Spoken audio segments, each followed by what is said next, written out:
Hello, theater friends. I'm Deborah Franklin, one of the co-managing directors here at Jewel Box Theater.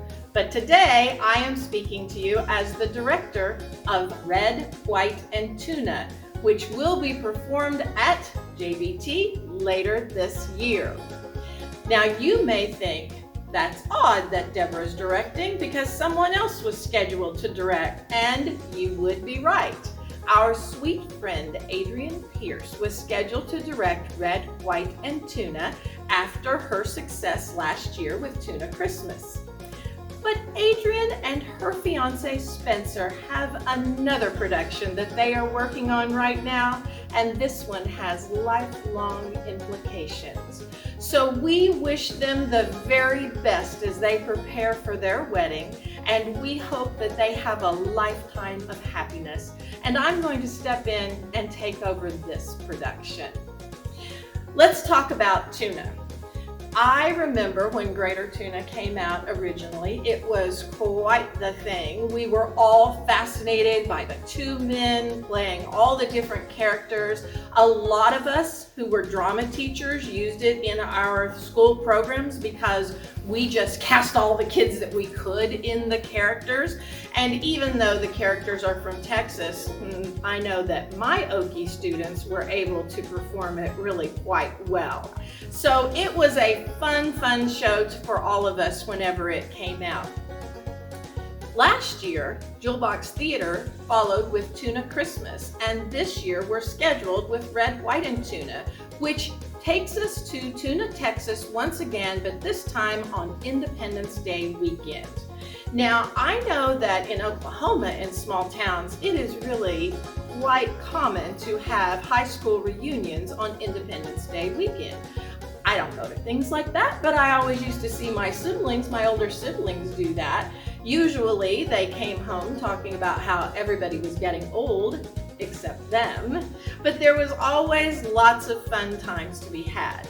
That's what's happening in this play in Tuna, Texas. They are getting ready for their Independence Day and their high school reunion. So lots of the characters that you have seen before in the series come back in this third play.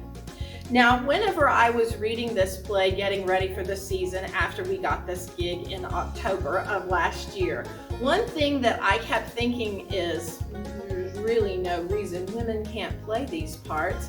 I mean, we're funny and we can be in drag, and why is it always the two guys who gets to play these parts? Well, this year we have a clean slate. The two fabulous actors who have played these parts for the past couple of years had decided not to come back. New director, so you know what? I can do anything I want to do. So my plan right now is to open up these auditions to men and women, and let's just see what we can do. I'm thinking probably 2 to 5 or 6 people, but it's really going to depend on who shows up for those auditions.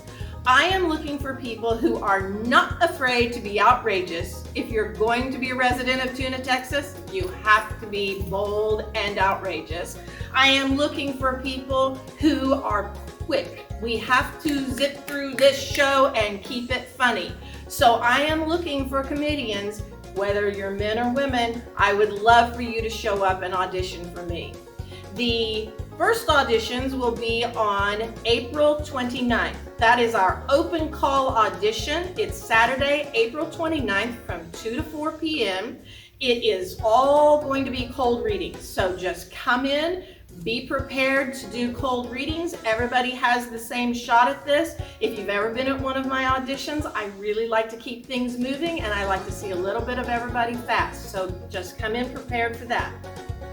On April 30th, from 2 to 4, I'll have callbacks for anybody I need to see just a little bit more of. We will start rehearsals on May 29th, and we will open the show on June 29th. So friends, get your tuna on and come on down to the JBT, and we're gonna do us one of those theater things. I really hope you all show up. Bye, friends.